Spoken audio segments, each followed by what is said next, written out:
أعوذ بالله السميع العليم من الشيطان اللعين الرجيم. بسم الله الرحمن الرحيم.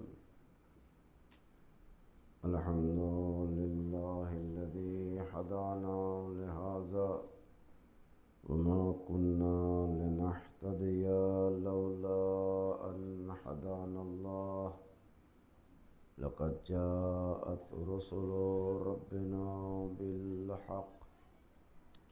الصلاة والسلام على أشرف الأنبياء والمرسلين سيدنا ونبينا وشفيع قلوبنا مولانا ومقتدانا أبي القاسم محمد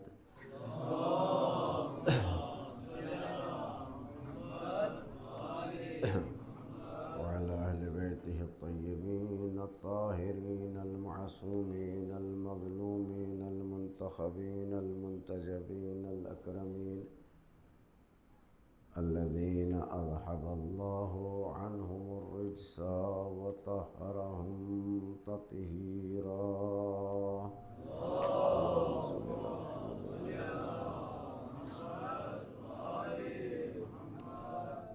ولعنة الله على أعدائهم أجمعين من الآن إلى قيام يوم الدين.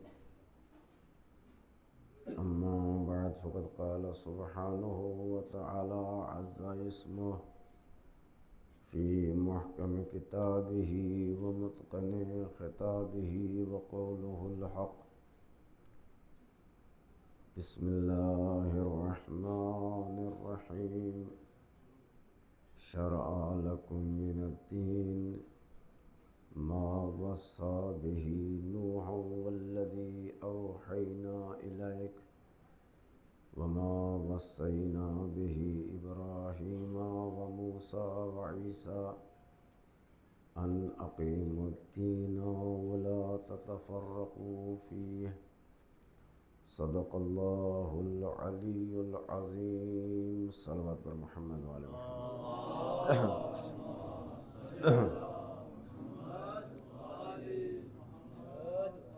پروردگار عالم آپ سب کی حاضری کو اپنی بارگاہ میں قبول فرمائے اور ہماری توفیقات میں اضافہ فرمائے. پروردگار جو مومنین مومنات دعا کے لیے کہتے ہیں، میرے معبود ان سب کی دعائیں قبول فرما، سب کی حاجتیں پوری فرما. اے رب کریم، ہم سب کے گناہ صغیرہ کبیرہ کو معاف فرما، ہمیں نیکیوں کی توفیق عنایت فرما، ہمیں برائیوں سے محفوظ فرما، ہمارے امام کے ظہور میں تعجیل فرما، ہمارے امام کو ہم سے راضی و خوشنود فرما. صلوات پر محمد و آل محمد.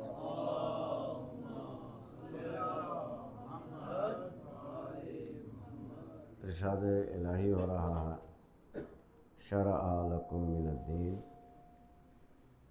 اور ہم نے دین کو تمہارے لیے مقرر کر دیا. دین معین ہے، دین ایک ہے، اور وہ سب جو دین میں ہے وہ آپ تک پہنچا دیا گیا ہے. وہ اصول دین ہوں یا فروع دین ہوں، یہ مکمل طریقے سے آپ تک اس کی وحی ہو چکی ہے اور آپ کو دین بتا دیا گیا ہے.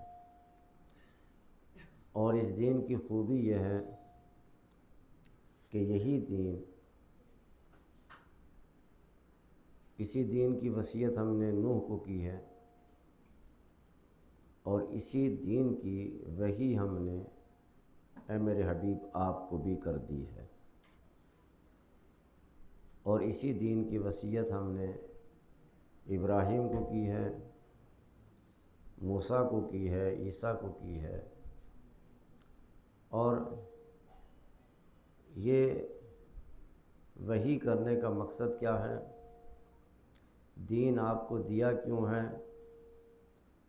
دین صرف کتابوں میں آ جانے سے دین نہیں آ جاتا، دین کتابوں میں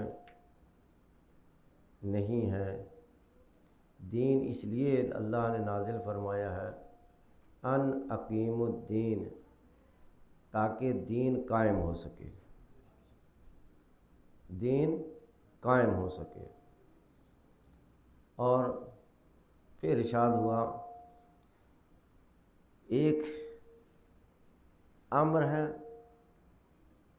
اور یہ ذہن میں رکھیں کہ امر خدا وہ ہے کہ جس کے بغیر کلمہ مکمل نہیں ہوتا۔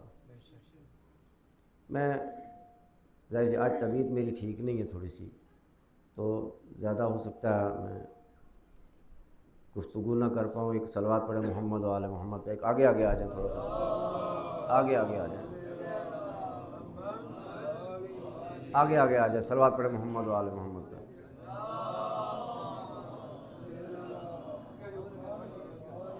میں جو آگے بلا رہا ہوں اس کی وجہ یہ نہیں ہے کہ مومنین کے چہرے کی زیارت کرنا بھی ثواب ہے، ٹھیک ہے؟ اور ظاہر سی بات ہے اگر مومن کو برداشت نہ کرے تو مومن رہے گا، مگر جو برداشت نہیں کرتا وہ مومن نہیں رہے گا۔ ہمارے دین جتنا آسان ہے اتنا دین مشکل بھی ہے۔ میں آپ کی خدمت میں گزارش کرتا ہوں، یہاں پہ رک کر کے ایک بات ذہن میں آ گئی ہے تو اشارہ کر دوں کہ ایک شخص امام موسیٰ کاظم علیہ السلام کے پاس آیا،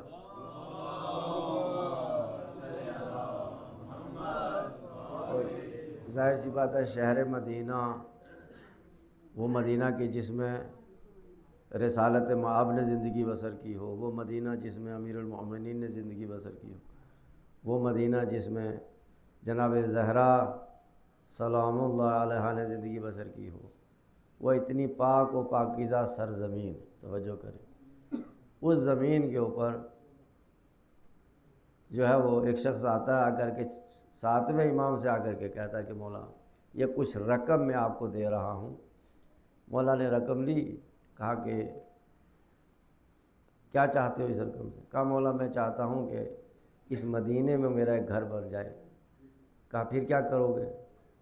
اگر مدینے میں گھر بن جانے سے مسئلہ حل ہو جاتا ہے تو میں گھر لے لوں گا۔ کہا ٹھیک ہے۔ پھر امام نے پوچھا کیا چاہتے ہو اس گھر میں؟ کہا مولا میں چاہتا ہوں ایک گھر لے لوں اور قریب میں رہ کر کے روز آپ کی زیارت کروں۔ ایک صلوات پڑھے محمد و آل محمد پہ۔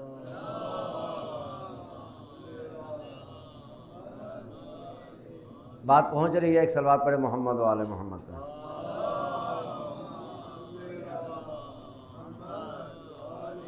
تو یہ بڑا اہم سوال ہے، یہ بڑی آج بھی جو ہے لوگ جو ہے آج بھی اس بات کی تمنا کرتے ہیں، آرزو کرتے ہیں۔ اب وہ تمنا کرنے والے تمنا کرتے ہیں، ہر انسان کو اس بات کی بھی تمنا، اس بات کی بھی توفیق نہیں ہوتی کہ وہ تمنا کر سکے۔ آپ غور کریں میری بات کے اوپر، یعنی آج کے انسان کو پروردگار عالم نے یہ توفیق بھی سلب کر لیا وہ جنت کی تمنا کر سکے۔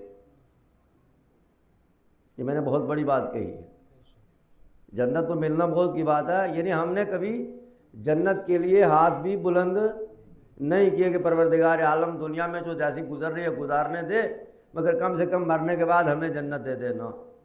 ہم تو یہ سوچ رہے ہیں کہ ملی ہوئی ہے۔ اب یہ الگ بحث ہے کہ وہ کیا ہے مرحلہ۔ تو امام نے فرمایا ٹھیک ہے کہ پھر کیا چاہتے ہو؟ کہا میں چاہتا ہوں کہ میں قریب میں رہ کر کے روز آپ کی زیارت کر لوں۔ امام نے کہا ٹھیک ہے۔ اب امام نے اس سے ایک بات کہی، کہا کچھ ہماری بھی سنو گے یا اپنی ہی کہو گے؟ غور کریں میری بات کے اوپر۔ اچھا ہم لوگوں کو اپنی سنانے کی عادت ہے، کسی کی سننے کی عادت نہیں ہے۔ سننے کا فلسفہ ہم نے سمجھا ہی نہیں ہے، ہم سنانا جانتے ہیں۔ امام نے کہا سنو ہماری بھی۔ کہا واقعاً تم ہم سے محبت کرتے ہو؟ واقعاً ہمیں چاہتے ہو؟ کہا ہاں بالکل آپ کو چاہتے ہیں، آپ سے محبت بھی کرتے ہیں۔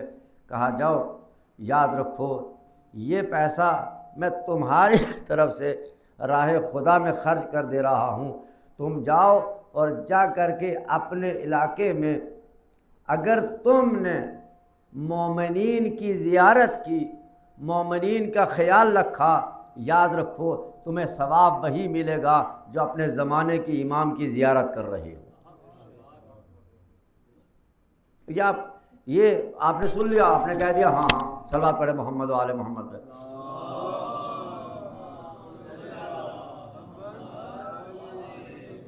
یعنی اگر ہماری زندگی میں یہ چیزیں نہیں آئیں گی تو امام نے فرمایا کہ اگر تم چاہتے ہو کہ تم ہماری زیارت کا ثواب حاصل کرو تو یاد رکھو کہ ہماری زیارت کا مسئلہ، ہماری زیارت کرنے سے مسئلہ حل نہیں ہو جائے گا جب تک تم اپنے علاقے کے مومنین سے محبت کرنا نہیں سیکھو گے۔ ہم سے محبت کر ہی نہیں سکتے، ہم سے محبت کر ہی نہیں سکتے۔ ہم سے وہی انسان محبت کر سکتا ہے جو صاحبان ایمان سے محبت کرنا جانتا ہے، جو ہمارے چاہنے والے ہیں ان کے ساتھ اظہار عقیدت کرنا جانتا ہے۔ بہت توجہ کریں عزیزان گرامی، نہ جانے کتنے لوگ ایسے ہیں جو کربلا کی تمنا کرتے ہیں جا کر کے کربلا میں زیارت کر کے آئے۔ خدا کی قسم کربلا کہاں نہیں رکھی ہے، یہ فرش عزا محافظ کربلا ہے۔ جو فرش عزا محافظ کربلا ہو، جو اس کا احترام نہیں کرنا جانتا، وہ حسین کا احترام بھی نہیں کر سکتا۔ یہ بات آپ کو میں نے کہہ دی۔ اس دور میں خوب کربلا عظیم ہے۔ ایک بہت اہم نقطے کی طرف میں اشارہ کر رہا ہوں، شاید کبھی نہیں آپ نے سنا ہوگا، آپ نے سنتے تو ہیں، میں ہمیشہ ہر ممبر سے ایک بات کہتا ہوں، شاید بہت سارے لوگوں کو میری باتیں نہیں پہنچتی ہیں۔ مجھے یہ بتائیے اس دور میں کربلا عظیم ہے یا وہ جگہ عظیم ہے جو کربلا کی حفاظت کر رہی ہے؟ نہیں اور کیا آپ نے نہیں پہنچی بات۔ مجھے بتائیے یہ 1 کروڑ کا گھر ہے ہمارا، یہ 1 کروڑ کا گھر ہے، تو یہ گھر کس نے بچایا ہوا ہے؟ اس گھر کو بچانے والا کوئی ہے یا نہیں ہے؟ تو گھر افضل ہے یا گھر کو بچانے والا؟ بچانے والا ہے نا۔ غور کریں میری بات کے اوپر، میں کیا عرض کر رہا ہوں۔ یہ باتیں آپ کی سمجھ میں آنی چاہیے کہ بعض مرتبہ ہمارے لیے گھر قیمتی ہو جاتا ہے۔ میں یہی سے مثال دے رہا ہوں نا، انسان ہر حال میں اتنا قیمتی ہے کہ ایک گھر نہیں، ایسے کروڑوں گھر بھی انسان کی ایک جوتی کی قیمت کے برابر نہیں ہو سکتے۔ ٹھیک ہے، تو گھر افضل ہے یا انسان افضل ہے؟ وہ جو اس گھر کا حفاظت کرنے والا ہے وہ افضل ہے۔ یاد رکھیں کربلا بہت بلند ہے، کربلا بہت افضل ہے، اور کربلا سے افضل وہ جگہ ہے کہ جو کربلا کی محافظ ہے۔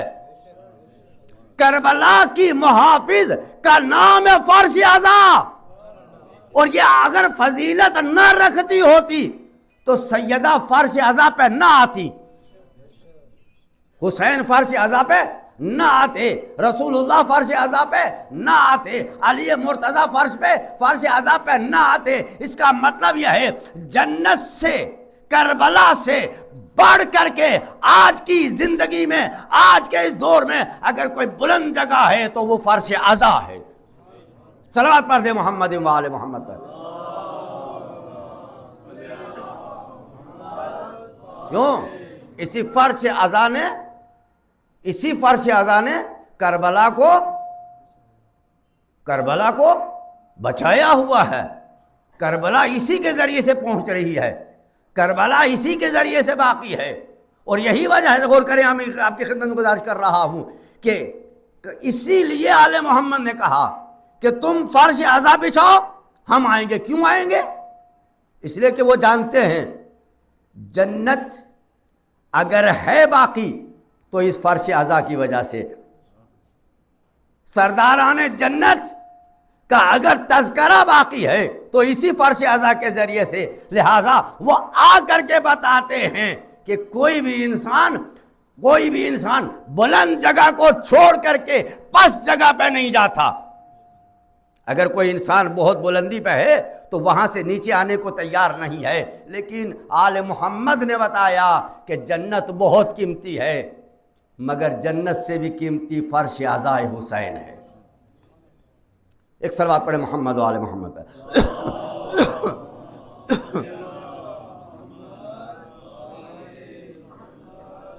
ایک اور بلند تر صلوات پڑھ دے محمد و آل محمد۔ اچھا، اس فرش عزا کا، جو اس فرش عزا کا احترام نہیں کر پاتا، اسی لیے صاحبان علماء عرفا کہتے ہیں کہ فرش عزا پہ جاؤ تو بغیر وضو کے نہ جاؤ، بغیر وضو کے نہ جاؤ۔ اگر بغیر وضو کے گئے تو یاد رکھو مجلس تو ہو جائے گی مگر تمہیں کچھ نہیں ملے گا، اس لیے کہ یہ آل محمد کا ذکر ہے، نجاست اس کے قریب آ نہیں سکتی، اور مجلس ہو جاتی ہے تم وہیں رہ جاتے ہو۔ فرش عزا کے لیے یہی ہے کہ تم جب فرش عزا پہ آؤ تو کم سے کم اپنے آپ کو بدل کے آؤ۔ تم یہ دیکھو کہ میں کہاں بیٹھا ہوں، تم یہ دیکھو کہ میں کہاں بیٹھا ہوں، میں اسی فرش عزا پہ بیٹھا ہوں جس پہ سیدہ بیٹھی ہیں۔ غور نہیں کیا آپ نے؟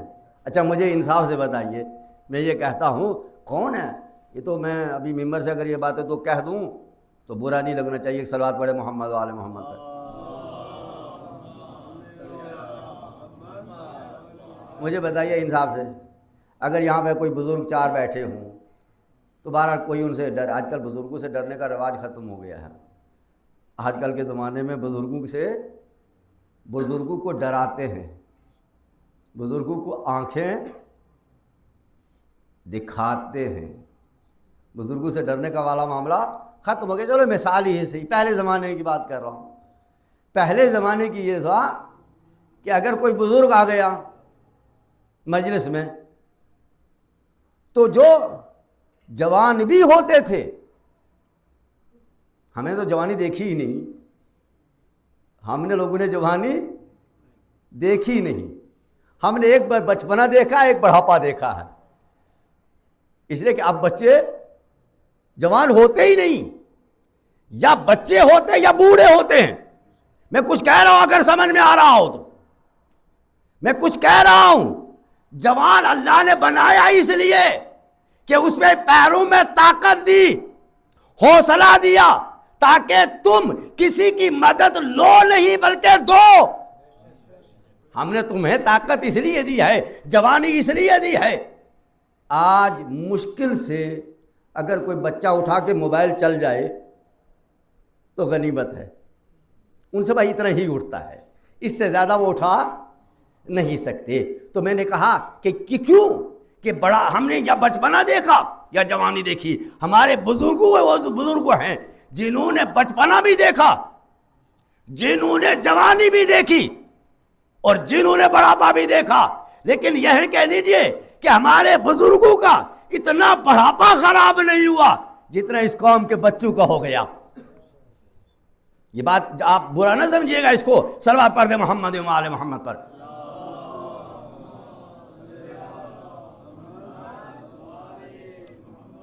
ہم نے اپنے آپ کو خراب کر دیا، ہماری وہ تہذیب۔ تو پہلے زمانے میں یہ ہوتا تھا کہ جس محفل میں بڑے بیٹھے ہوتے تھے بچے نہیں بولتے تھے۔ یہ ہمارے زمانے کی بات ہے جو ہم 40-50 سال کے اوپر کے ہو گئے ہیں، اور کسی کی مجال نہیں ہوتی تھی کہ وہ دیوار کے ساتھ لگ کے بیٹھ جائے بزرگ کے احترام کے لیے، اور پھر بڑے کے سامنے بولا نہیں جاتا تھا۔ یہ تہذیب تھی، یہ ادب تھا، اور یہ ہمارے بزرگوں کی شان بھی تھی۔ تو یہی وجہ تھی جو قومیں وہی ترقی کرتی ہیں، قومیں وہی عزت پاتی ہیں، وہی قومیں زندگی میں برکتیں حاصل کرتی ہیں۔ میں نے برکتیں کیوں بات کہی ہے؟ اب یہ برکتیں زندگی کے ہر شعبے میں لے کے جائیے۔ عمر میں برکت، ایک جملہ یہ لکھ لیجئے گا، عمر میں برکت، صحت میں برکت، مال میں برکت، اولاد میں برکت۔ اب کتنی چیزیں بتاؤ، کہ یہ برکتیں انہی لوگوں کو پروردگار عالم نصیب کرتا ہے کہ جو اپنے بزرگوں کا احترام کرتے ہیں، جو ان کا احترام نہیں کر سکتے، نہ برکتیں آتی ہیں اور نہ جوانی آتی ہے۔ برکتیں ایسے نہیں مل جاتی ہیں کسی کو، برکتوں کے بغیر زندگی نہیں ملتی ہے۔ تو میں یہ بات یاد کر رہا تھا کہ یہ فرش اعضاء ہے، تو جو فرش اعضاء خوب مثال ہے۔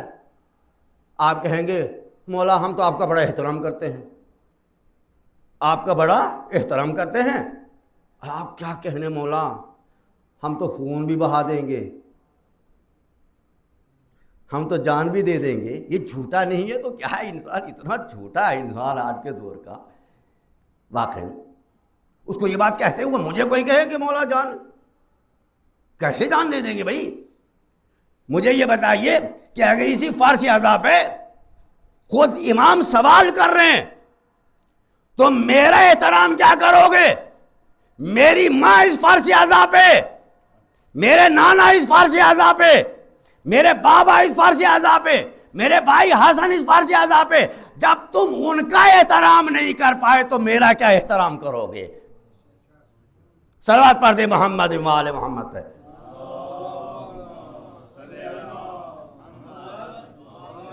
ظاہر سی بات اب تو صلوات کو سست ہونا ہی ہے، ایک بلند تر صلوات پڑھ دے محمد۔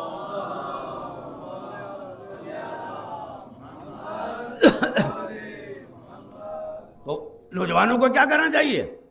اس قوم کے نوجوانوں کو اس فرش اعضاء کے احترام کا اتنا خیال رکھنا چاہیے کہ بیٹھنا ہے تو کیسے بیٹھنا ہے کہ کہیں ایسا نہ ہو کہ سیدہ تمہیں دیکھ رہی ہوں، رسول تمہیں دیکھ رہے ہوں، اور یاد رکھیں بجائے اس کے کہ تم ثواب لے کے جاؤ، مجلس سے تم عذاب لے کر کے چلے جاؤ۔ اور پھر مجھے کہنے دیجئے کربلا وہی سرزمین کا نام ہے جس کربلا کی سرزمین پہ جو صلاحیت رکھتا ہے وہ حور بنتا ہے، اور جو صلاحیت نہیں رکھتا وہ حرملا بنتا ہے۔ کربلا کی زمین کا قصور نہیں ہے، غور نہیں کیا آپ نے؟ کربلا کی زمین کا قصور نہیں ہے۔ کربلا نے راستہ کھول دیا، شب عاشور حسین نے اعلان کر دیا کہ ایک رات حسین کو مہلت نہیں چاہیے، تم کو چاہیے۔ جو ادھر سے ادھر آنا چاہتا آ جائے، آ جائے، آ جائے، میرے لشکر میں شامل ہو جائے، مگر اسی سرزمین پہ غور کرے میں کیا کر رہا ہوں، کربلا ہی کی سرزمین پہ جس کے مقدر چمکے وہ ہو، کون بنا؟ حر بنا۔ اور اسی زمین پہ کوئی عمر سعد بنا، کوئی شمر بنا، اور پھر کوئی حرملا بنا۔ غور کریں میں کیا عرض کر رہا ہوں۔ تو اس زمین کربلا نے دنیا کو یہ بتا دیا، یہ فلسفہ سمجھا دیا کہ یاد رکھو زمینوں سے کچھ نہیں ہوتا، تم کو بدلنا ہے۔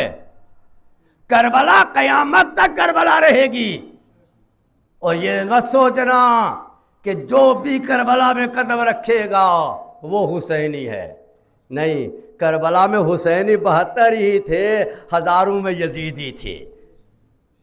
کربلا کی سرزمین ہی پہ تھے نا، کربلا کی سرزمین پہ ہی تھے کہ لشکر یزید کے لیے کوئی الگ سے میدان بنا ہوا تھا، نہیں، اسی میدان میں صلوات پڑھ دے محمد و آل محمد۔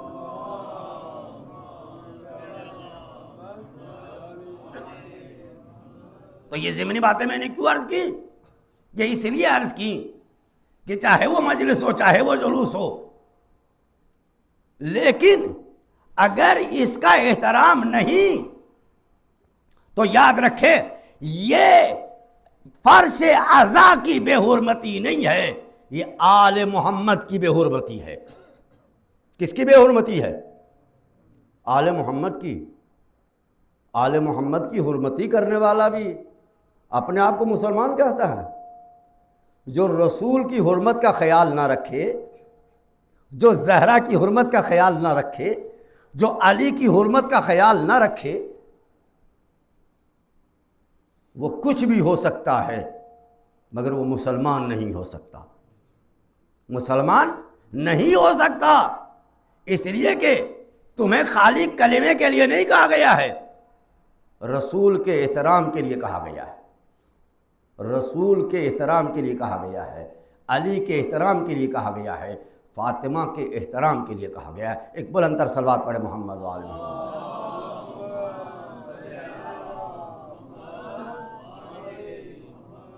ایک اور بلند تر صلوات پڑھے محمد و آل محمد۔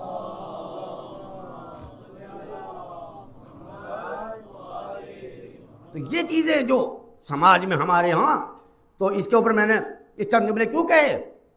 اس لیے کہے کہ ارشاد الہی ہو رہا ہے، توجہ کرے، اب اس موضوع سے ربط دے رہا ہوں میں، ان اقیم الدین۔ مسئلہ یہ نہیں ہے کہ نبی کیوں آیا، نبی کو اللہ نے کیوں بھیجا، قرآن جیسی عظیم کتاب کو کیوں بھیجا، یہ اس لیے نہیں بھیجا کہ تم پڑھتے رہو، نہ، قرآن پڑھنے کی چیز نہیں ہے، قرآن پڑھنے کی چیز نہیں ہے، قرآن عمل کرنے کی چیز ہے۔ اچھا، رسول کا کلمہ پڑھنے کے لیے نہیں کہا، رسول کا کلمہ پڑھنے کے لیے نہیں کہا، بلکہ کیا کہا قرآن مجید نے؟ قرآن مجید نے، جو نوجوانوں میری طرف متوجہ رہنا، ذرا سا میں آپ کی خدمت میں عرض کر دوں، یا ایھا الذین آمنوا، اے ایمان والو۔ اب یہاں پہ بہت در جملے ہیں، یا ایھا الذین آمنوا، اے ایمان والو، تو ایمان کے مقابلے میں کون سا لفظ ہے؟ آپ دیکھیے، قرآن پڑھ رہے ہیں نا، ہم قرآن پڑھ رہے ہیں تو ہمیں پتہ ہونا چاہیے کہ جب لفظ سچ آتا ہے تو اس کے مقابلے میں کیا آتا ہے؟ جھوٹ ہے، جھوٹ آتا نہیں آتا، جھوٹ آئے گا۔ اسی طریقے سے ہر لفظ کا ایک مترادف ہے۔ اب قرآن مجید نے، قرآن مجید اللہ سبحانہ و تعالیٰ، غور کریں، اللہ، اب بیچ میں کوئی نہیں، یا اللہ ہے یا وہ لوگ ہیں جن سے مخاطب ہے۔ نہیں غور کیا آپ نے؟ سب نہیں، سب نہیں۔ تو مجھے کہنے دیجئے کہ جس طرح سے اللہ کی زمین پہ ہر آنے والا اللہ خطاب نہیں کرتا، ایسے ہی جتنے فرش اعضاء پہ آ جائیں ان سے حسین خطاب نہیں کرتا۔ نہیں غور کیا آپ نے؟ حسین بھی چنتا ہے، حسین بھی چنتا ہے، اللہ نے بھی چنا۔ اس اربوں کھربوں کی تعداد میں اللہ سبحانہ و تعالیٰ نے ایک بات کہی، یا ایھا الذین آمنوا، اے ایمان والو۔ تو اس کا مطلب کیا ہے؟ ایمان کے مقابلے میں لفظ کفر، غور ہی نہیں کیا آپ نے؟ ایمان کے مقابلے میں کون سا لفظ ہے؟ اب دو ہی ہیں، ایک وہ طبقہ ہے جس سے پروردگار عالم خطاب کر رہا ہے، اور ایک وہ طبقہ ہے جسے پروردگار عالم نکال رہا ہے، اور جن کو اس خطاب میں بلا رہا ہے ان سے مطالبہ کر رہا ہے، ان سے خطاب کر رہا ہے۔ کیا خطاب ہے اس کا؟ یا ایھا الذین آمنوا، اے ایمان والو، اے ایمان والو۔ تو دو گروہ ہو گئے، کچھ وہ ہیں جو ایمان نہیں لائے، وہ کون ہیں؟ کافر، وہ کافر ہیں، وہ کافر ہیں۔ اللہ کی قسم، اگر صرف اسی لفظ کے اوپر ہم کئی اشرے پڑھ دیں، لوگوں کو پتا چلے کہ ایمان ہے کیا چیز اور انسان کب کافر ہو جاتا ہے۔ فرمایا یا ایھا الذین آمنوا، اے ایمان والو، اطیعوا اللہ۔ بات کیا ہو رہی ہے؟ اگر تم ایمان والے ہو، اگر تم ایمان لائے ہو، تو اب تمہاری ذمہ داری ختم نہیں ہو گئی، غور ہی نہیں کیا آپ نے. یہ وہی والی بات ہو گئی, آزان دی اور لے کے مسجد سے نکل گئے. نہیں, آزان دی ہے تو اب کیا کرو, نماز پڑھو. آزان دی ہے نا تو نماز پڑھو. اس کا مطلب کیا ہے؟ یعنی تم ایمان لائے ہو, تمہاری ذمہ داری بڑھ گئی, تمہاری ذمہ داری بڑھ گئی. بالکل اسی طرح سے جیسے پروردگار عالم اس وقت ہمارا اور آپ کا امتحان لے رہا ہے کہ تم لشکر یزید میں نہیں ہو, لشکر حسین میں ہو. غور ہی نہیں کیا آپ نے. تو لشکر حسین کا کام ظلم نہیں ہے. غور ہی نہیں کیا آپ نے. اب جہاں تک کوئی انسان اپنے آپ کو لشکر حسین میں سمجھتا ہے تو وہ کچھ بھی ہوگا مگر ظالم نہیں ہوگا, وہ جھوٹا نہیں ہوگا, وہ مکار نہیں ہوگا, وہ بے ایمان نہیں ہوگا, وہ غدار نہیں ہوگا. تو اس کا مطلب اگر کہیں سے نکل آئیں, اگر کہیں سے بیچارے نکل آئیں تو یہ نکل رہے ہیں, یہ حسین بتا رہے ہیں دیکھو جن کو میرا فرض فائدہ نہ دے سکا انہیں میں بھی فائدہ نہیں دوں گا. فرض ازار تھا ہی اس لیے کہ تم حسین سے جڑ سکو, اور حسین سے جڑنا ہے, صرف فرض سے نہیں, فرض سے نہیں جڑنا ہے, حسین سے جڑنا ہے. تو اب سوال یہ ہوا کہ یا ایھا الذین آمنوا, اے صاحبان ایمان, کیا کرو؟ اطیعوا اللہ, کیا کرو؟ اللہ کی اطاعت کرو. آسان ہے, آسان ہے. آئیے میدان میں, تب پتہ چلے گا کہ یہ جو مرحلہ ہے یہ کتنا مشکل ہے, کتنا مشکل ہے. خدا کی قسم, عرب کے وہ بدھو کہ جنہیں تاریخ کہتی ہے وہ جاہل تھے, وہ پڑھے لکھے تھے. عرب جاہلوں کا گھر نہیں تھا. وہ جہالت, ان کو جاہل اس لیے کہا جاتا ہے کہ انہوں نے اسلام قبول نہیں کیا. ورنہ عرب کے اندر ایک سے ایک بڑا شاعر تھا, ایک سے ایک بڑا ادیب تھا, ایک سے ایک بڑا تھا. یعنی اسلام آنے سے پہلے. اب چونکہ میرے پاس وہ موضوع نہیں ہے, ورنہ عرب کی تاریخ میں ایسے شعراء گزرے ہیں کہ دنیا دنگ تھی ان کے کلام کے اوپر. اسی لیے عرب کہتے ہی اسے جو بولنے والا ہو. دنیا میں دو ہی گروہ ہیں, ایک عربی, ایک عجمی.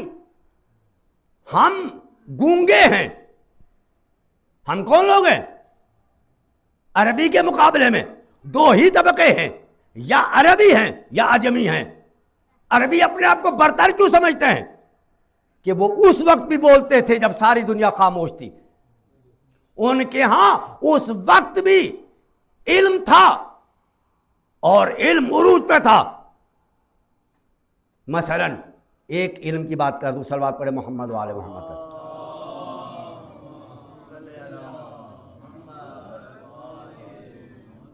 دیکھیے, کہہ دینا بہت آسان ہے, حقیقت کو پہچاننا, حقیقت کو سمجھنا یہ بہت مشکل کام ہوتا ہے. اس لیے بعض مرتبہ مجھ سے ہو سکتا ہے بہت سارے لوگ. اب دیکھیے, میں آپ کی خدمت میں گزارش کر رہا ہوں. ایک شخص, یہ علم تھا, علم کی سطح تھی. اب دیکھیں کہ آج کے زمانے میں جتنی مرضی ٹیکنالوجی آ جائے, جو عربوں کے پاس علم تھا,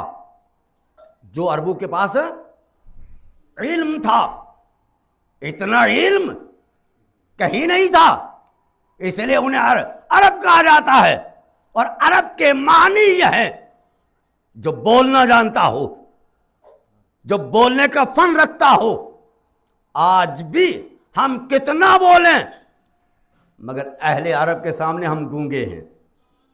ہمیں تو اعتراف کر لینا چاہیے, ہمیں اس بات کو مان لینا چاہیے. یہی وجہ تھی کہ پروردگار عالم نے, وہ بولنے والے تھے, علم رکھنے والے تھے, لہذا قرآن کو بھی انہی کی زبان میں نازل کیا. ٹھیک. اب اس کی تاریخ دیکھیں. امیر المومنین کے زمانے میں، سرکار دو عالم کے زمانے میں، جب امیر المومنین خیبر کو فتح کرنے کے لیے گئے، کس کو فتح کرنے کے لیے؟ خیبر کو فتح کرنے کے لیے گئے، اور ایک مرتبہ راستے میں ایک انسان ہی مل رہا، سمجھے، ان کے ہاں بہت علوم کا ماہر آدمی. اس نے علی کو دیکھا، علی کو دیکھا اور پوچھا کہاں جا رہے ہو؟ یہ بات کر رہا ہوں میں. پوچھا کہاں جا رہے ہو؟ کہا کہ میں جنگ کے لیے جا رہا ہوں. میں جنگ کے لیے جا رہا ہوں. کہا کہ علی کو دیکھا. غور کریں، علی کو دیکھا اور اس مرتبہ ایک مرتبہ آسمان کی طرف دیکھا. علی کو دیکھا اور آسمان کی طرف دیکھا اور دیکھ کے کہتا ہے کہ آپ جا تو رہے ہیں مگر ستارے آپ کے مخالف ہیں، آپ ہار جائیں گے. میں پوچھ رہا ہوں نا، یہ گفتگو کس سے ہو رہی ہے؟ یہ علی کے سامنے ہو رہی ہے. مگر علی نے کہا، علی نے یہ نہیں کہا تم جھوٹ بول رہے ہو. علی نے کہا کہ تم جھوٹ نہیں بولو، تمہارا علم ٹھیک کہہ رہا ہے. مگر یہ بتاؤ کہ علی کا اختیار دیکھنا چاہتے ہو؟ کہا ایک مرتبہ کہا اب دیکھ، کہا اب دیکھ. کہا مولا یہ تو الٹا ہو گیا، یہ تو الٹا ہو گیا. کہا کیا ہو گیا؟ کہا جو ستارے آپ کے مخالف تھے وہ آپ کی حمایت میں آ گئے. کہا یہی وجہ ہے، تم صرف ستاروں کو دیکھنا جانتا ہے، ہم ستاروں کو اپنے دروازے پہ بلانا جانتے ہیں. تم صرف ستاروں کا علم رکھتے ہو. یہ ظاہر سی بات ہے، علم ستاروں کا علم تھا، بہت وسیع علم ہے. یہ بہت وسیع علم ہے، بہت وسیع علم ہے. بہرحال یہ علوم ہیں جن کو آج بھی رد نہیں کیا جا سکتا، لیکن بہت علوم تھے اس وقت عربوں کے پاس. اتنا علم آج نہیں ہے. آج کی تاریخ میں وہ چیزیں نہیں ہیں جو عربوں کے پاس تھیں. لیکن قرآن کیا کہہ رہا؟ یا ایھا الذین آمنوا اطیعوا اللہ، اے صاحبان ایمان، کس کی اطاعت کرو؟ اللہ کی اطاعت کرو. اب کافروں سے خطاب نہیں ہے. اب جو کافر ہیں وہ گئے، وہ اس دائرے سے ختم نکل گئے. اب یہ کہیں گے کافر کون ہے؟ یہاں پہ سوال یہ پیدا ہوگا کہ اب آپ کہیں گے کافر کون ہے؟ یاد رکھیں، کافر اسے کہتے ہیں جو انکار کرنے والا ہو. کافر کے معنی کیا ہیں؟ انکار کرنے والا. جب بھی وہ حق کا منکر ہوگا، غور ہی نہیں کیا پتا، جو حق کا انکار کرے وہ کافر ہے، وہ کافر ہے وہ. اب پھر فرمایا کیا؟ اطیعوا اللہ، اللہ کی اطاعت کرو. واطیعوا الرسول، اور کس کی اطاعت کرو؟ رسول کی اطاعت کرو. رسول کا کلمہ نہیں، اس میں آیت میں کہیں نہیں لکھا کہ رسول کا کلمہ پڑھو. آیت میں لکھا ہے رسول کی اطاعت کرو، یعنی مطلب یہ ہے کہ رسول کے پیچھے چلو، رسول کے پیچھے چلو. پیچھے چلنے کا مطلب یہ ہے کہ جیسی زندگی رسول نے گزاری ہے ویسی زندگی تم گزار کے دکھاؤ. اب صاحب یہ تو مسئلہ ہی آسان ہے. ہم نے کلمہ پڑھ لیا، رسول کی اطاعت ہوگی. ایک صلوات پڑھے محمد و آل محمد.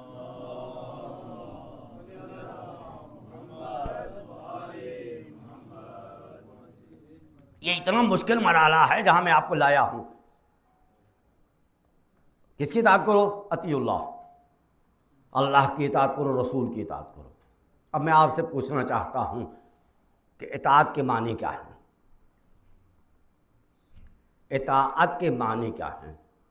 اللہ کے امر وَأَقِیمُوا الدِّینَ، ان اقیم الدین، دین کو قائم کرو. دین قائم نہیں ہو سکتا جب تک رسول کی اطاعت نہ ہو. رسول کی اطاعت کے بغیر دین قائم نہیں ہو سکتا. اب یہاں میں ایک حدیث کا سہارا لے کے بات کو روک دوں. ایک حدیث کا سہارا لے کر کے بات کو روک دوں میں. آئیے سرکار دو عالم صلی اللہ علیہ وآلہ وسلم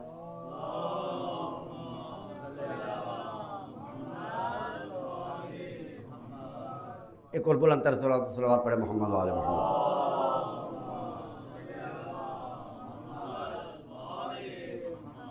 اب دیکھیے یہ آسان سی حدیث ہے، میں اس لیے اکثر اس کو موضوع میں بحث بناتا ہوں.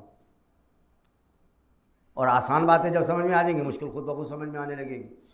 سرکار دو عالم نے فرمایا مسلمان کون ہے؟ مسلمان کون ہے؟ مسلمان وہ ہے جس کے ہاتھ اور زبان سے کسی کو، غور کر رہے ہیں میری بات کے اوپر. اب یہ مولوی کیا تعریف کر رہے ہیں مسلمان کی ہیں؟ مولوی یہ کہیں گے جو کھول کے پڑھے وہ مسلمان، جو باندھ کے پڑھے وہ مسلمان، جو یہاں باندھے وہ مسلمان، جو یہاں رکھے وہ ہیں.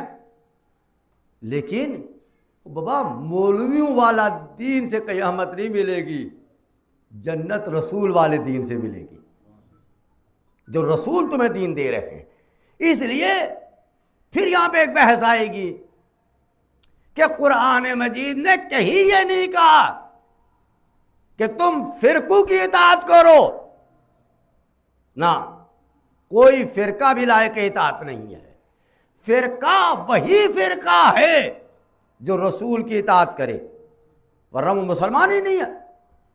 وہ دین سے خارج ہے جو رسول کی اطاعت نہ کر سکے. تو رسول کی اطاعت کتنی آسان ہے؟ نہیں ہے، آسان نہیں ہے، مشکل ہے. فرمایا کہ دین مسلمان کون ہے؟ کہ جس کے ہاتھ اور زبان سے کسی کو اذیت نہ پہنچے، تکلیف نہ پہنچے. بات ختم ہو گئی، بات پہنچ گئی. جتنا مجھے پہنچانا تھا اس منزل پہ آ کر کے، یہاں پہنچانا تھا مجھے، وہ پہنچا دیا. کہ جس کے ہاتھ اور زبان سے کسی کو تکلیف نہ پہنچے، سرکار دو عالم فرماتے ہیں مسلمان وہ ہے، مسلمان اسے کہتے ہیں. ورنہ یہ جو ہم دعویٰ کرتے ہیں کہ میں مسلمان ہوں، میں مسلمان ہوں، کوئی مسلمان نہیں ہے. مسلمان حقیقت میں وہی ہے کہ جس کو رسول اپنی زبان سے مسلمان کہے. صلوات پڑھ دے محمد و آل محمد پر. اب میں اسی منظر پہ رک کر کے اب بات کو تمام کر دوں. میرے نوجوان بیٹھے ہیں اور بات آ گئی ہے تو عرض کرتا چلو. ایک لمحے کے لیے ذرا سا آئیے، پھر میں عرض کر رہا ہوں. یہ بات یہاں تک پہنچ گئی. کل سے یہ سوچ کے آئیے گا، یہ مجلس میں سوچ کے آئیے گا کہ ہم مسلمان ہم میں سے وہی ہے جسے مسلمان ہونے کی سند رسول دے. جو رسول سے سند لے سکتا ہو وہ سند کیسے ملے گی رسول سے؟ ابھی تو بات مسلمان کی ہو رہی ہے. وہ تو مسلمان تو پہلا درجہ ہے، پہلی کلاس ہے مسلمان ہونا. یہ کوئی بڑا درجہ نہیں ہے، یہ کوئی بڑا درجہ نہیں ہے. یہ تو جس طرح سے نرسری میں بچہ گیا بالکل ابتدائی، اسے کچھ پتہ نہیں ہے مگر اسکول کا طالب علم کہا جائے گا. یہ جو ابھی مسلمان بنا ہے، غور نہیں کیا آپ نے، یہ مسلمانوں کے اسکول میں آیا ہے. ابھی اس درجے پہ نہیں پہنچا کہ اسلام کو سمجھنے لگے. مگر مشکل یہ ہے جو مسلمان بنتا ہے وہی اسلام سمجھانے لگتا ہے. خود کی سمجھ میں نہیں آتا بیچارے کو، مگر وہ سب کو سمجھانے لگ جاتا ہے کہ اسلام تو یہ ہے جو میں سمجھا ہوں. یہی وجہ ہے کچھ میرے جیسے بیچارے جو مدرسوں کے پیچھے پڑھ کے آئے، جو مدرسوں کے اندر بھی نہیں گئے، وہ بیچارے اس وقت مراجع کرام کو سمجھانے لگتے ہیں. مراجع کرام کو سمجھانے لگتے ہیں. خدا کی قسم یہی وہ امت ہے. اگر آج امام حسین ہوتے تو یہ کہتے کہ بھیا یزید سے لڑ کے کیا ملے گا، کچھ مل بانٹ کے کر لیتے سودا ہیں. اور ہم کہتے ہیں کوفی بڑے برے، کوفی بڑے برے. ہم بھی وہی ہیں، آج بھی دیکھو کتنے مسلمان جو ہیں وہ یزید کے ساتھ ہیں، یعنی وقت کے یزید کے ساتھ. غور نہیں کیا آپ نے؟ اب کچھ نہروں میں غور کریں، میں کیا کر رہا ہوں، بڑی سخت بات کہنے جا رہا ہوں. کچھ نہروں میں حسین کے ساتھ ہیں. بات پہنچ رہی ہے؟ نعرے حسین کے لگاتے ہیں مگر دل سے یزید کو چاہتے ہیں. نعرے کس کے لگاتے ہیں؟ حسین کے لگاتے ہیں، اور اونچا نعرہ لگاتے ہیں مگر اچھا. تو مسلمان ایک جنگ میں، اب یہ نتیجہ دے رہا ہوں آپ کو تقریر پوری کا، ایک جنگ میں مسلمان لڑنے چلے لگے، پوری سب مسلمانوں کی خوب لڑی جماعت، خوب لڑی، کس کے لڑی. ہاں لڑنے کے بعد جو ہے اب کچھ شہید ہو گئے، کچھ میری طرح جو بھاگ گئے، کچھ نہیں بھاگ پائے مارے گئے، وہ بھی شہید ہو گئے. یعنی جو بچ کے آ گیا وہ مجاہد، غور نہیں کیا آپ نے میں کیا عرض کر رہا ہوں، جو بچ کے آ گیا ہے وہ سر پیر پہ رکھ کے بھاگا، اس طرح سے بھاگا کہ زمین پہ پیر نہیں لگا. اور جو بچ کے آ گیا اسے کہا مجاہد، اور جو بیچارہ مارا گیا اسے کہا شہید. یہ دو درجے ملے نا، دو عہدے ملے. اب ایک جنگ میں جو ہے وہ بڑے لوگ شہید ہو گئے. اب وہ ظاہر سی بات ہے جب جنگ ختم ہو گئی اس کے بعد اب جو ہے وہ لاشوں کو اکٹھا کرنے لگے، لاشوں کو اکٹھا کیا گیا. اب وہ ظاہر سی بات ہے اب مصیبت یہ ہے ہماری، ہم لباس دیکھتے ہیں. ہم کیا دیکھتے ہیں بھائی؟ لباس دیکھتے ہیں. ہمیں کالا کپڑے والا مل جائے تو ہم کیا کہتے ہیں؟ یہ پکا ہی ہے. صلوات پڑھے محمد و آل محمد پر.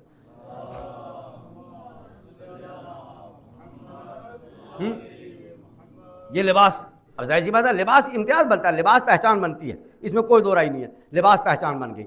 اب ہوا کیا کہ یہ جو ہے اس زمانے میں مسلمانوں کی ایک پہچان تھی. مسلمانوں کا لباس الگ تھا، مسلمانوں کا لباس الگ تھا، ان کا رنگ بھی الگ تھا تاکہ جنگ میں پہچانے جا سکے ہمارا کون ہے، دشمن کا کون ہے. تو اس کا مطلب ہے لباس بھی کبھی کبھی انسان کو بچا لیتا ہے، مگر وہ لباس ہو. تو جنگ ہوئی، جنگ کے بعد جو ہے وہ شہیدوں کو اکٹھا کیا جانے لگا، اکٹھا ہونے لگے، سب کو اکٹھا کر کے اب ظاہر سی بات ہے دفن کرنے لگے. اب یہ دیکھیے کہ سرکار دو عالم جو ہے کبھی نہیں بولتے، اس لیے کہ نبی جو ہے وہ ہمیشہ پردہ ڈالتا ہے، نبی کا کام ہمیشہ پردہ ڈالتا ہے. لیکن دنیا کو غور کریں، آج نبی وہ کہنے جا رہے ہیں کہ بے خبر امت یہ نہ کہہ دے کہ نبی تو صرف لباس دیکھ کے پہچانتا ہے. نہیں، نبی نیتوں سے پہچانتا ہے کون مسلمان ہے اور کون مسلمان نہیں. بات سمجھ میں آ رہی ہے؟ آج نبی نیتوں کے بھروسے پہ، اس طرح بتا نبی وہ جانتا ہے جو تم نہیں جانتے. لاشیں اکٹھی ہو گئی. اب نبی نے ایک لاش کو الگ کروائی، ایک لاش الگ کروا دی، سارے پریشان. یا تو یہ پہنچا ہوا ہے، غور نہیں کیا آپ نے، یا یہ میاں بہت پہنچے ہوئے ہیں، یا میاں سر گئے، بالکل ہی گئے ہیں. تو پیغمبر اکرم نے ایک لاش الگ کروائی، تاریخ ہے یہ لاش الگ ہو گئی. جب لاش الگ ہو گئی اب پیغمبر اسلام نے کہا، لوگ ظاہر سی بات ہے پیغمبر نے یہ کام کیوں کیا کہ وہ امت جو کل آنے والے لوگ کہیں گے نبی تو غیب نہیں جانتا. غور ہی نہیں کیا، نبی غیب نہیں جانتا، نبی اتنا جانتا ہے کہ تم قیامت تک بھی نہیں جان سکتے. یہ نبی مرسل اعظم ہے، اس کا کام ہے جاننا، اور نبی نہیں جانے گا تو کون جانے گا. جب لاش الگ ہو گئی سوال ہو گئے، یا رسول اللہ یہ کیوں ہو گیا؟ اس کو الگ کیوں کر دیا؟ نبی نے کہا تھوڑا صبر تو کرو، صبر کرو۔ نبی جب بھی کوئی بات بتاتے تھے پہلے صبر کرواتے تھے، تاکہ صبر اس لیے کرواتے تھے کہ تاکہ متوجہ ہو جائیں، توجہ ہو جائے، اس لیے 6 گھنٹے کا خطبہ سنایا۔ جب 6 گھنٹے کا خطبہ سنا کر کے دین بیان کر چکے، سب بتا چکے، اب بتایا یہ دین باقی اس کا رہے گا جس کے پاس علی رہے گا، جس کے پاس علی نہیں رہے گا دین باقی رہے گا۔ اب یہاں پہ بھی سرکار دو عالم نے لاشیں دفن کروا دی، دفن ہونے کے بعد کہا بھائی اس کو الگ دفن کر دو۔ کہا یا رسول اللہ کیوں؟ کیوں؟ کہا اس لیے کہ تم نہیں جانتے، یہ جو باقی مرے ہیں یہ اسلام کی محبت میں مرے ہیں۔ غور ہی نہیں کیا آپ نے، یہ دین کی محبت میں مرے ہیں۔ کہا یا رسول اللہ یہ بھی تو ہمارے ساتھ جنگ کرتے کرتے مرا ہے، یہ بھی ہمارے ساتھ جنگ کرتے کرتے مرا ہے اور دشمن کے اوپر حملہ کر کے مرا ہے۔ کہا نہیں تم نہیں جانتے، اور یہ شاید نبی اس کو نہیں بتا رہے ہیں، ان کو بتا رہے ہیں۔ تم یہ نہ کہنا میں اسی کی نیت جانتا ہوں، میں تمہاری بھی جانتا ہوں، میں تمہاری نیتیں بھی جانتا ہوں، مگر یہ ہے کہ میں نبی رحمت ہوں اس لیے خاموش ہوں۔ وہ کہا یا رسول اللہ، کہا دیکھو یہ جو مرا ہے یہ دین کی محبت میں نہیں مرا بیچارہ۔ کہا یا رسول اللہ یہ کیسے مر گیا؟ مرا تو ہے دشمن کے ہاتھوں، مرا کفار کے ہاتھوں ہیں۔ کہا دیکھو کہ جب جنگ مسلمان جیت چکے، مسلمانوں نے فتح حاصل کر لی، دشمن کی صف میں ایک کمزور آدمی تھا، کفار کی صف میں ایک کمزور تھا، اور اس کے پاس گھوڑا بڑا قیمتی تھا بیچارے کے پاس۔ اس کی نگاہ پڑی اس گھوڑے کے اوپر، اس کی نیت خراب ہو گئی، اس کی نیت خراب ہو گئی کہ یہ تو کمزور سا ہے، اس کو جھٹک دوں گا تو گھوڑا آ جائے گا، اس کی تلوار مل جائے گی، میدان میں شجاع کہلواؤں گا۔ لیکن یہ پتا نہیں تھا کہ وہ کچھ دیر بھاگا، وہ جو کافر تھا وہ کچھ دیر گھوڑا لے کے بھاگا، اور اس کے مرتبہ ایک مرتبہ اس کی سمجھ میں یہ بات آئی کہ کچھ ہو یا نہ ہو مسئلہ گڑبڑ ہے۔ کہا اس لیے علی کی بات میں نے سنی ہے کہ وہ پیچھے بھاگتے ہو کے پیچھے نہیں آتے، علی کبھی بھاگتے ہو کے پیچھے نہیں آتے، یہ ہو نہ ہو یہ علی نہیں ہے۔ تو اس نے پلٹ کے دیکھا تو واقعی نہیں تھا، تو اس نے پلٹ کے جو اس کے اوپر حملہ کیا۔ اب گھوڑا تو دور کی بات ہے، جان بھی نہ واپس آئی، تو رسول اللہ نے فرمایا کہ دیکھو یہ اسلام کی محبت میں نہیں مرا، یہ حضرت گھوڑے کی محبت میں مرا ہے۔ صلوات پڑھ دے محمد و آل محمد۔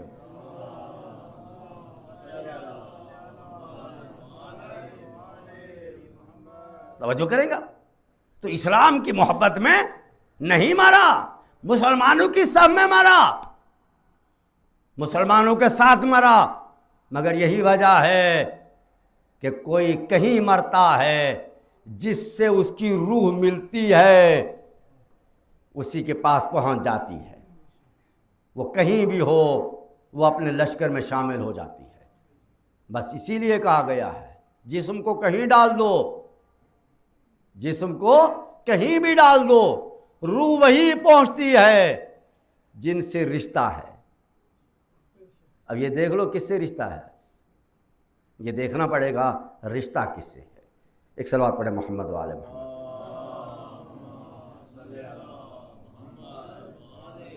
آج جانے گرامی، آج بس بات کو روک کر کے اس منظر کے اوپر بس 2 جملے شاید مسائل کے، طبیعت بالکل ساتھ نہیں دے رہی ہے، لیکن اس لیے کہ آپ بھی سننے کے لیے آتے ہیں، اور میں چاہتا ہوں یہاں سے کوئی پیغام آپ تک منتقل ہو جائے، کوئی ایک بات روز ہو جائے، تاکہ ہم قیامت کے دن اللہ سبحانہ و تعالیٰ کو جواب دے سکے معبود ہم نے پہنچا دیا، وما علینا الا البلاغ، تمہارا کام پہنچانا ہے، پہنچا دو دین کو۔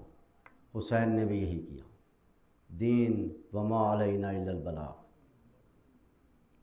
اور یہی سیرت حسین ہے کہ پہنچاتے رہو۔ قیامت تک پہنچاتے رہو۔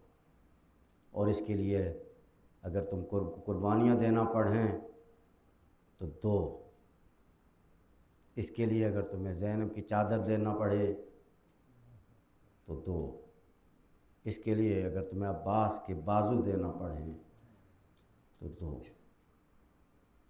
اللہ اکبر، یہ منزل تھی، یہی وجہ تھی کہ بیویوں کو بہت تسلی تھی، بیویوں کو بہت تسلی تھی، بہت حوصلہ تھا۔ اور تاریخ یہ کہتی ہے کہ عجب منظر ہے کربلا کا، کربلا کا عجب منظر ہے۔ اور کربلا کی تیاری بہت پہلے سے ہے، کربلا ایک دم سے وجود میں نہیں آ گئی، کربلا کی تیاری ہوئی ہے، کربلا کے لیے افراد کو تیار کیا گیا ہے، کربلا کے لیے افراد کو چنا گیا ہے۔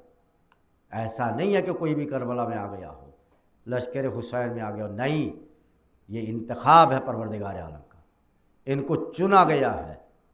اور یہی وجہ ہے کہ ان کے ذکر سے اللہ نے انبیاء کے ذکر کو زندہ رکھا، انہی کے ذکر سے اللہ نے قرآن کو زندہ رکھا۔ یہ بہت بلند ذکر ہے ان کا۔ عزاداران امام مظلوم کربلا کہ بیویاں، ابھی وہ بیویاں جو سفر میں ہیں، اس وقت جو کربلا کا ہے، آل محمد کا جو امتحان ہے وہ بہت بڑا امتحان ہے۔ ان کے تو مصائب بھی نہیں پڑھے جا سکتے، اتنے مصائب ہیں۔ بس دو جملے کہ وہ بیویاں جو آج اسیر ہیں، وہ بیویاں جو اس وقت کوفے میں ہیں، وہ بیویاں جن کا سفر رواں دواں ہے، جن بیویوں کے سروں پہ چادریں نہیں ہیں، وہ بیویاں جو پیاسی ہیں، وہ بیویاں کہ جن کے گلوں میں رسیاں بندھی ہوئی ہیں، وہ بیویاں جو تماشائیوں کے ہجوم میں ہیں۔ عزادارو، تاریخ یہ بتاتی ہے کہ جناب زینب جب کربلا کی طرف یہ قافلہ چلا تو بیویوں نے یہ بات ہوئی تھی کہ زینب تمہیں چادر دینا پڑے گی، سکینہ تمہیں تمانچے لگیں گے، بیویوں کی چادریں چھینیں گی، بیویوں کے ہاتھوں میں رسیاں بندھیں گی، بیویوں کو قیدی بنایا جائے گا۔ اللہ اکبر، یہ بات جناب زینب کہتی ہے کہ میں سوچا کرتی تھی کہ کیسے ممکن ہے جس کا عباس جیسا بھائی ہو، جس کا عباس جیسا بھائی ہو، جس کا علی اکبر جیسا بھتیجا ہو، وہ زینب کے چادر کی طرف کیسے کی کوئی نگاہ اٹھا کے دیکھ سکتا ہے۔ لیکن ہاں عزادارو، جب ایک مرتبہ حسین کی طرف سے عباس نے اجازت مانگی، عباس نے اجازت مانگی، مولا نے پانی کے لیے کہا، اے عباس جاؤ، عباس جاؤ، جا کر کے پانی لے کر کے آؤ۔ لیکن کہتے ہیں کہ جیسے ہی جناب عباس جانے لگے، جس پرچم کے اوپر لکھا تھا نصر من اللہ فتح قریب، اسی پرچم کو حسین نے لیا اور لینے کے بعد ایک جملہ لکھا، انا للہ و انا الیہ راجعون۔ کہتے ہیں جیسے ہی جملہ حسین نے لکھا، زینب سمجھ گئی کہ زینب اب تیری چادر کی حفاظت نہیں ہو پائے گی، اے سکینہ اب تمہیں تمانچے لگیں گے، اے زینب تیرے ہاتھوں میں رسیاں باندھی جائیں گی، اے زینب اب تمہیں قیدی بنایا جائے گا۔ اے ابا تم تو چلے گئے مگر زینب کی چادر نہ رہ سکی۔ انا للہ و انا الیہ راجعون، رضاً بقضائہ و تسلیما لامرہ۔ پروردگار محمد و آل محمد کا واسطہ ہماری اس مختصر سی مجلس کو اپنی بارگاہ میں قبول فرما، حاضرین مجلس کی تمام حاجتیں پوری فرما۔ پروردگار جو بے اولاد ہیں، اس فرش اعظم کے صدقے میں، ذکر حسین کے صدقے میں انہیں نیک و صالح اولاد عنایت فرما۔ پروردگار ان کی گودیوں کو آباد فرما۔ پروردگار جو بیمار ہیں انہیں شفاء عاجلہ و کاملہ عنایت فرما۔ پروردگار بانی مرحوم مجلس کے تمام مرحومین کی مغفرت فرما، ان کو جوار معصومین جنت فردوس میں جگہ عنایت فرما۔ پروردگار ان کے گھر میں جو بیمار ہیں انہیں شفاء عاجلہ و کاملہ عنایت فرما۔ پروردگار سب کی جان و مال و عزت و آبرو کی حفاظت فرما۔ ہمارے امام کے ظہور میں تعجیل فرما۔ ماتم حسین۔